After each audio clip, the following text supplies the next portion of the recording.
Hi, good morning judges. My name is Terence. Along my brewing journey, I've constantly challenged myself to optimize brew variables to achieve high and immersive sweetness with structured tactile and a well-balanced cup in my brew. In order to achieve this, I have to dive deeper into understanding the brewing process and identifying the brew variables in which I wish to optimize. And today, I'll be sharing with you the highlights of my findings. You may now refer to your info cards. I'm optimizing my brew by using two extraction methods, using two different water temperatures, brewing two different roast profiles. Starting with the two extraction methods, I am using the Hario switch dripper, in which caters to the demand of percolation and immersion. Percolation gives my brew a cleaner cup and allows me to target the extraction of volatile compounds, whilst immersion gives my brew a more wholesome tactile and also allows me to diffuse remaining sweetness. Taking advantage of the unique capabilities of this dripper, I'm using two different water temperatures. A higher water temperature of 93 degrees Celsius is used for my pre-infusion and my first pour during the percolation phase at the beginning of the brew. This is to extract more sweetness and even more volatile compounds, as sugary compounds are found to be in its highest concentration at the beginning of a brew.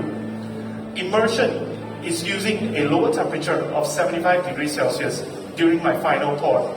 This is to minimize the potential of extracting bitterness, at the same time to complement the immersion process of diffusing remaining sugary compounds into my brew. I'm using two roast profiles at a 1:1 ratio.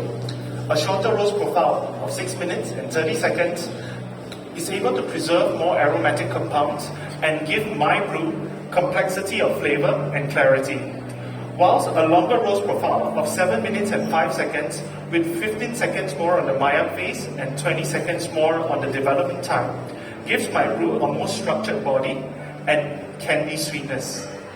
Combining the three parts is how I have managed to obtain the results that I want, which is a high sweetness coffee with well-structured tactile and a well-balanced cup.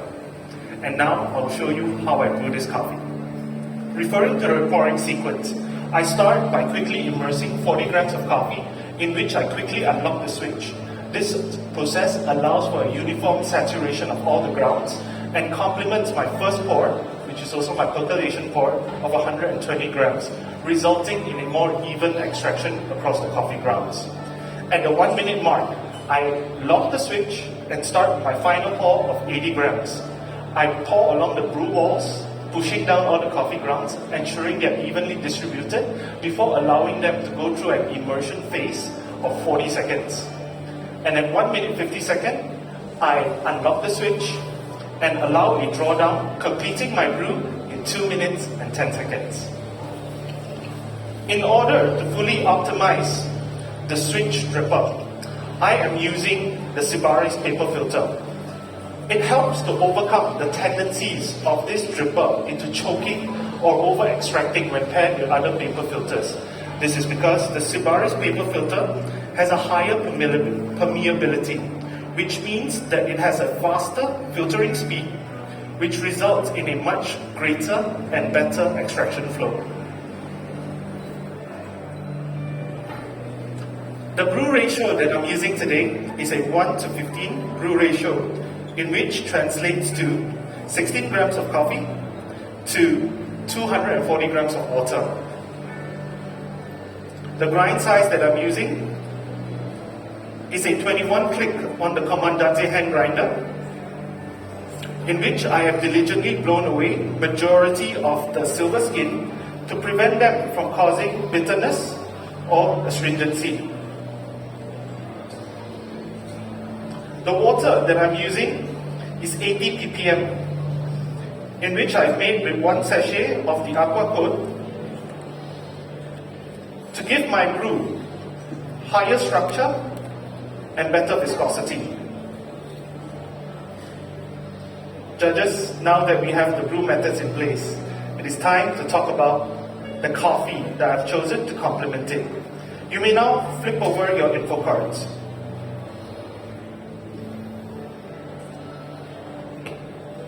The coffee that I've prepared for you today is the Bolivia Floripondiocassia Natural, which has undergone malolactic fermentation. Malolactic fermentation is a fermentation that is commonly used in France for red wine. It involves transforming malic acids into lactic acid. In this process, whole coffee cherries are being anaerobically fermented to encourage the growth of lactic acid bacteria. Water is used to regulate the temperature to create an environment where malolactic fermentation and yeast-driven fermentation happen at the same time. They are fermented for 66 hours in stainless steel tanks, after which they are slowly dried in single layers. The fermentation gives the coffee complex flavors of tropical fruit, white grape tonality, high viscosity, and a clean mouthfeel.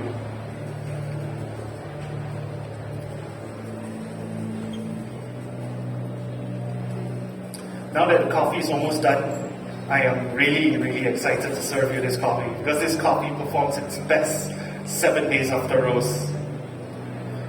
And today, after tasting the coffee, I felt that this was the perfect coffee to start things off. Alright, now that the coffee is almost done, it is time to jump into the aroma and the taste evaluation. For the aromas, you may write it down. You will get a dominant note of orange blossom that is followed by honey with a hint of mango. For the evaluation protocol of today's coffee, you may refer to your info cards if you missed out any details. For the aroma, please lift the carafe, swirl, lift it to your nose, take in at least 2 sniffs, and then when you're done, just place it in front of you. As for all the other components, you may evaluate it directly from the cup in which I'll be serving you later. Alright? Okay, time for the aroma. There you go. Alright, there you go. Alright, there you go. Okay, I'll be right back.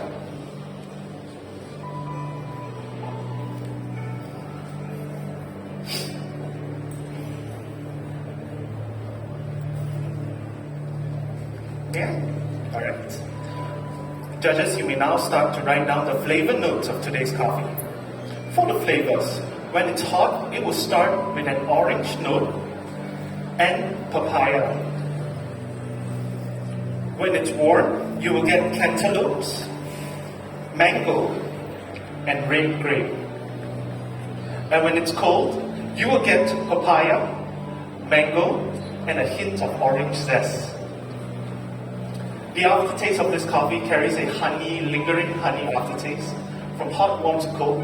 When it's hot, it gives you honey and orange blossom. When it's warm, it's honey with a hint of orange zest. And when it's cold, it's honey oolong tea. The acidity of this coffee is a medium intensity acidity that is lively from hot, warm to cold. When it's hot, it gives you citric acidity like orange. When warm, citric acidity remains, but lactic acidity starts picking up, and a medium intensity. And when it's cold, it's a combination of lactic and citric acidity together. The body of this coffee is a medium weight coffee that has a medium viscosity from hot, warm to cold.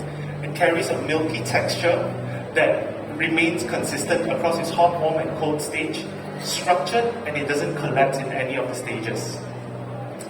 Moving on to the balance of today's coffee.